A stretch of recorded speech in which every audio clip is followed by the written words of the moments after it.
today I don't feel like doing anything. I just wanna lay in my bed. Don't feel like picking up my phone, so leave a message at the tone. Cause today I swear I'm not doing anything. I'm gonna kick my feet up. Hello, class. Welcome. I know, I cannot believe it. I actually decided to participate with the department in our costume dress up today. It's coming straight. So, see my little hoodie? It's a onesie pajama. When I left the house, my children told me I looked like a bunny. I was going for the baby infant look, but whatever. Needless to say, I am here dressed in a costume, and yes, I am actually lecturing in class in this. Can you believe that? Did you get a look? Let me just look. I don't want to fall on my chair. Let me show you. Oh, look at that. An adult wearing a onesie. Who does that? Whatever. Okay, so welcome. We are moving on to Module 2. I would like to spend a few moments just going over Chapter 1, leading into Chapter 2 to highlight a couple of things. So, Chapter 1, I don't know if I ever actually showed you the book that you should have for class, but definitely that's the book that you would have. Chapter 1 pretty much supplied you with an introduction of the criminal justice system. When we say or speak of criminal justice system, what does that mean? What entities make up the criminal justice system? Three. We have three components. You have your law enforcement, courts, and corrections. Anytime you say criminal justice, or you say what are you studying or what is criminal justice, it's the three entities: law enforcement, courts, corrections. And I think that helps students remember is just think about it. If the example I use, if somebody was involved in some type of an altercation, law enforcement will be called, right? Depending on the investigation, what stems from that, someone actually may be detained or placed under arrest, therefore entering into the judicial system, the courts. Depending on the outcome, how severe or whatnot, you could possibly go into corrections, right? So that's the three entities first that we talk about with that. And looking at that, we highlighted two processes or two models. You have the due process model, and if you look, I am on page 8 in your book, the due process model, and you have the crime control model.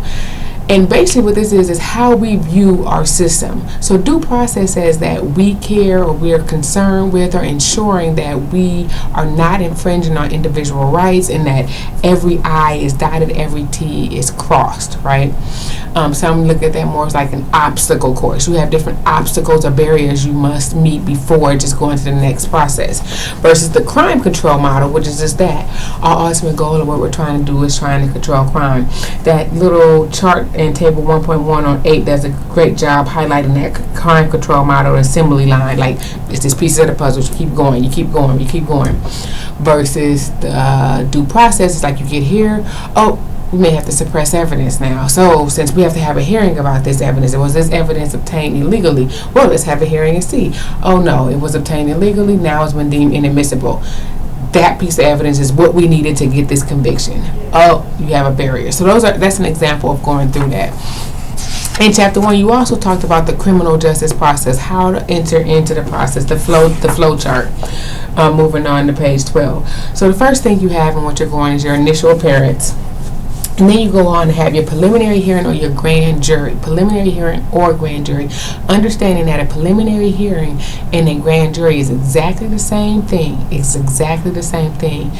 Things you want to be able to highlight the difference between a grand jury and a jury. A grand jury, one, is private. It's not a jury where you're actually going through a trial. They're not determining innocent or guilt at a grand jury. They're determining whether there's enough evidence, probable cause to go forth with the accused. If there is, they issue what's called an indictment. Then from there you go on to your arraignment. At your arraignment, that's where you will actually enter your plea or whether you're guilty or not, and then you go for your trial. So if you have been watching the news, we have some pretty interesting, exhilarating I don't know what other adjectives to use to describe it, things going on in our government where we had some individuals who were just subpoenaed to turn themselves in, right? So there was an indictment saying they believe that it is probable cause that these individuals were involved in laundering, maybe colluding with foreign individuals. I think there's 12 accusations. So that's an indictment saying they have probable cause. Then I go to the arraignment where individuals who've been accused of these charges will enter whether they say they are guilty or not guilty. From there, you have your trial. But before you get to your trial, you have pretrial activity. All different types of things that are going on before you actually go through your trial. At your trial, you have an option. You have a bench trial or a jury trial. Bench trial is so individual, that's the judge. Or a jury trial is a trial that's made up of your peers. Difference between determinate and indeterminate sentencing. Thing I like to say, determinate means it's determined. It's already set. If you commit this crime, you will serve 5 years. Indeterminate provides a range. You may serve 5 to 15 years, which gives judges more discretion. Which more discretion has the possibility. More discretion has the possibility to lead to more corruption. Why do I say that? Discretion means you may rule one way or another. There's no guideline saying you have to do that. Therefore, depending on things that may be involved in the case, or maybe you have personal biases, or anything that may kind of influence how you could potentially sentence someone is there. Versus determinate says we don't take anything into consideration. Now it has its pros and its cons. For example, when you're talking about mitigating and aggravating circumstances, right? Mitigating circumstances are things that you would say lessen the severity of the crime, or make it softens that a little, versus aggravated heightens the crime. So if you have the opportunity to take those into consideration, yes, you have these same individuals, A over here, B over here, who committed a crime, but this one involves maybe some mitigating circumstances that you don't feel like they should automatically have to do the 10 years, which determinate sentence would mandate you to do. You're able to take that kind of into consideration. So those are some of the things with that. Chapter 2, we start talking about law enforcement and like the evolution of our law enforcement to see what we see now, where we currently stand, which is community policing.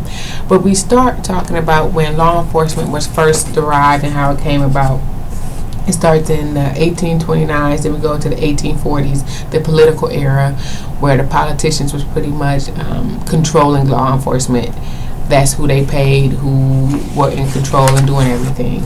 Then we move up to the Reform era, where we have, if you haven't heard, you will hear his name a lot. Two people, Volmar, and you're going to hear August Volmar, and Sir Robert Peel. Great influences in our law enforcement today. Then we go on to the community era of policing, and I will come and do and I totally forgot to post the link last week for our live chat, so I will post that as soon as I finish this video for our live chat, which will be tomorrow night. I will post our video link there. But we're going to talk about on our live chat chapter 2.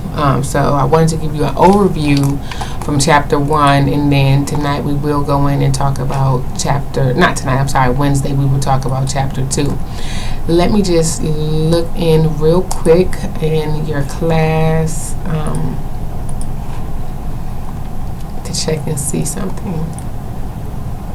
Okay, so Module 1, there are some people who have not completed any of Module 1. I will have all of this graded today. All of Module 1 will be graded today. If you have not completed Module 1, there are 6 of you who have not completed Module 1. You want to make sure you get that completed ASAP. And we will move on to Module 2. So log on tomorrow for our Module 2 chapter view, discussion, lecture, and preparation. So as always, if you have any questions, concerns, shoot me an email. You can stop by the office, or just sit back and enjoy your day like I'm going to do today and grade papers and listen to this song.